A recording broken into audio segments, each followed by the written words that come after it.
Welcome back everyone.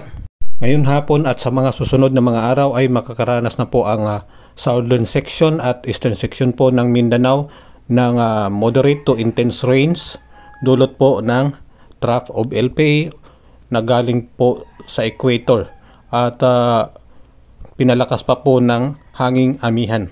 At asahan na rin po ang paglakas po bahagya ng hangin na nagmumula galing po sa silangan.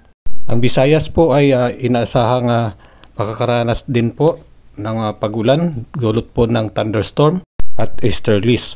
Ang buong Luzon naman ay apektado pa rin ng northeast monsoon or amihan.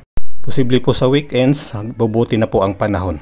Sa taga Mindanao, maging alerto po tayo sa pagguho ng lupa at pagbaha, lalo na sa ating mga palibot. Tingnan po natin kung nasa delikado na tayo. Laging tandaan, ligtas ang may alam.